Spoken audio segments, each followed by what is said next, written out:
Make the ground shake.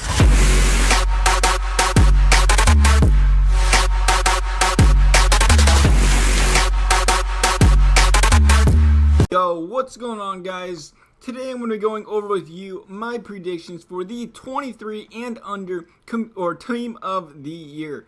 So to be obviously the team of the year, I'm going to go just do the offense, not the defense. So if we go by the criteria of community team of the year, we're going to do the first line offense, second line offense for forwards, and then first line defense for forward. And of course, to be part or eligible for this community team of the year, or community team of the year comes out in like a week and a half, not even a week, probably, and over here thinking about that instead of this.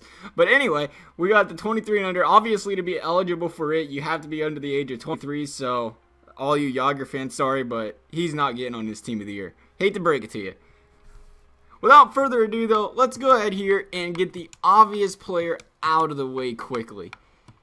Playing for the Washington Capitals, we'll just search as Movember because everybody likes a good Movember card, right? And okay, they know it's good.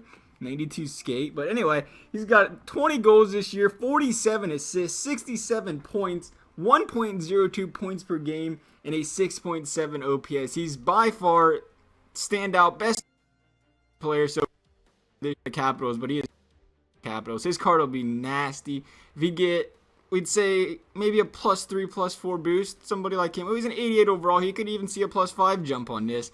Where his skating, come on, let's be honest with us. Hurricanes players ain't getting a team of the year. He's on Calgary, and that's one of a fan favorite to use for a lot of guys. Personally, I love using him in the game too, and that's Johnny Gaudreau. Currently 90 overall with a 94 skate. But so far this year, he's had 24 goals, 39 assists, 63 points per game player at .97 points per game with this year. If he could see a +3, +4 overall, I could see a +3, +4 out of him. Maybe not too much higher than that. Nice card. 97 skate, 98 skate. Man, that'd be fast. 95 shot. Of course, he's got that real quick ability. He's only 5'9", something else other people love using about him. He'd almost have a 99 hands. Not too hard on the check, but you know.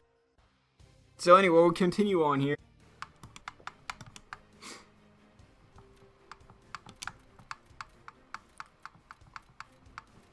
But we're gonna have to get away from Movembers because, well, he don't have a Movember. So we're gonna go ahead here and keep scrolling through all these guys and pretending what if. Oh, there he is, Kucherov, right there, 85 overall right now. I don't think that's his overall right now. I have no idea what it is actually, but it's probably not that. Either way, he's got 25 goals, 29, 54 points, .83 points per game, .0 OPS. I could see him getting a card in the lower 90s probably as well. Give him something up there in the 90 skate range, 90 shot range. Not too bad of a card either at 5'11".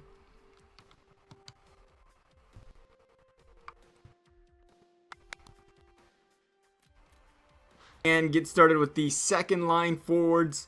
And we're going to go back to what you guys like seeing, and that's the good old Movember cards. We're going to go to Nashville. Movember, Philip Forsberg, 88 overall right now. So far this year, he's got 28 goals, leads all 23 and under players with that 28 goal mark.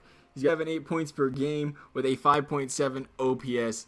If he continues that hot streak, he can definitely lock himself into a 23 and under team of the year. Again, I could see him getting, he'd be in the low range, 92, 91, maybe a 93 overall. But either way, it'd give him up. He'd have all 90s across the board. He was using Forsberg for defense. 93 shot, I think. Same with skate. Hands maybe in a 92, 394 range, and so forth. 88 overall. He's got 21 goals, 32 assists this year, putting together a nice season. 53 is 0.0. Again, about the same range as Forsberg, maybe a 91, 92 overall range, possibly a 93, not as likely. But again, give him a real good chance to get about a 90 skate, 92, 93 shot, 91 hands. He'd have all of his stats above 90, I think, by the time you get a team of the year.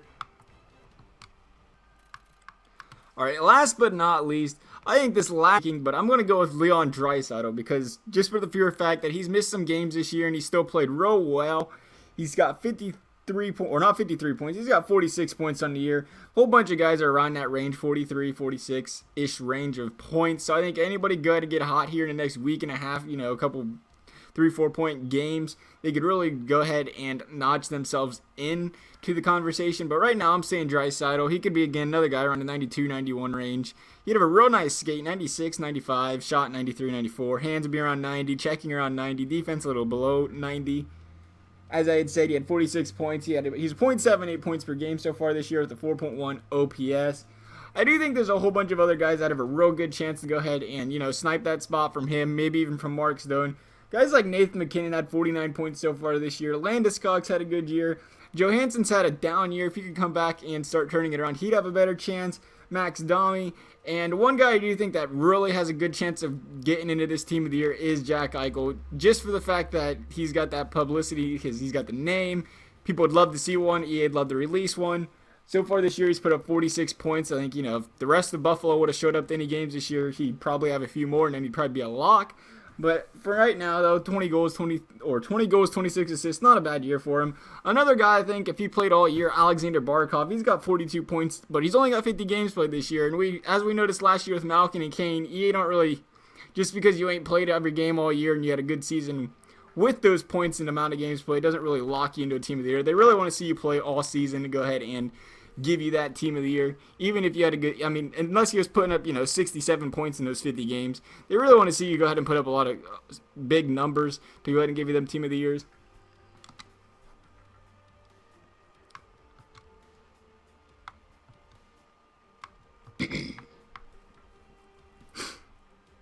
Numbers to go ahead and give you them team of the years.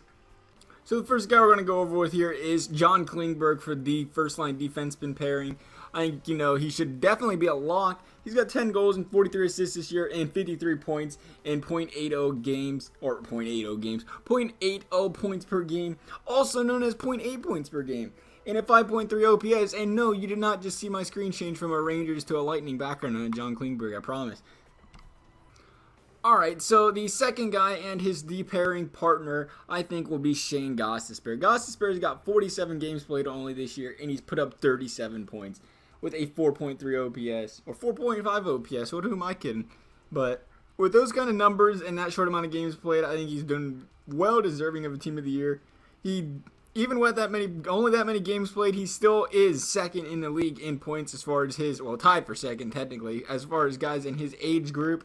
The guy tied with him is Rasmus Ristolainen, but he's got 68 games played on the year, so I think he's not, he's got 20 more games played than Gostisbehere. I think Gostisbehere should have the edge over him.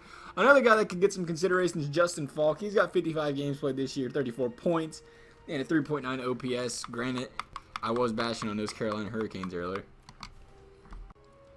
Last but not least is the goaler, man. I think he's a runaway candidate. Nobody should be even close to him, for the matter of the fact of his sample size. He's played so many more games than any other goalie at his age this year. Just seems like and plus the way he's been playing in general, and that's Peter Mrazek. With his .927 save percentage on the year, 24 wins, 2.1 goals against average. I think he'll get a nice upgrade. Get him around the 92, 93 range. Get him some 90s in every category. Help him out there. He's 6'2", so it wouldn't be too bad to have as a goalie. Still a little bit slow for my liking with that quickness. At an 89, he'll be around 92, 93. Probably like a little quicker than that. But a lot of guys wouldn't mind that at all and would have a great time with that. So, as always, guys, let me know what you think. You guys like my predictions? You don't like them? If you don't, drop a comment in the bottom there, down there in the comment section, the thing below the video down there. A little bit below the video, below the share and my thing and, that other thing in the comments. But anyway, down there, go ahead and drop a comment. If you don't like what I think, go ahead and tell me what you guys think. You might be right. I'm wrong all the time. Why not be wrong again? So, hopefully you guys can go ahead. We can have a little conversation over that. If not, that's fine too. You don't have to. I love you guys anyway. As for that though, guys, I think this comes out in about 8 days from now. So these guys have time to gain more points from then and now to go ahead and, some of the guys that I did mention had a chance to improve their likelihood of getting another card. If they can put up a couple good, a big long stretch of good points here in the next week or two, they could go ahead and knock a guy out of their current position and maybe go ahead and take a spot on their own if they go ahead and prove strong. As for that though, guys, thanks for watching. And by the way, don't forget, we got another prediction coming up next week for defensive team of the year, and then we'll have an offensive team of the year one, a whole bunch of great stuff like that. If you want to watch it, come on by. If you don't, hey, that's fine too. Anyway, guys, thanks for watching. Hope you liked the video.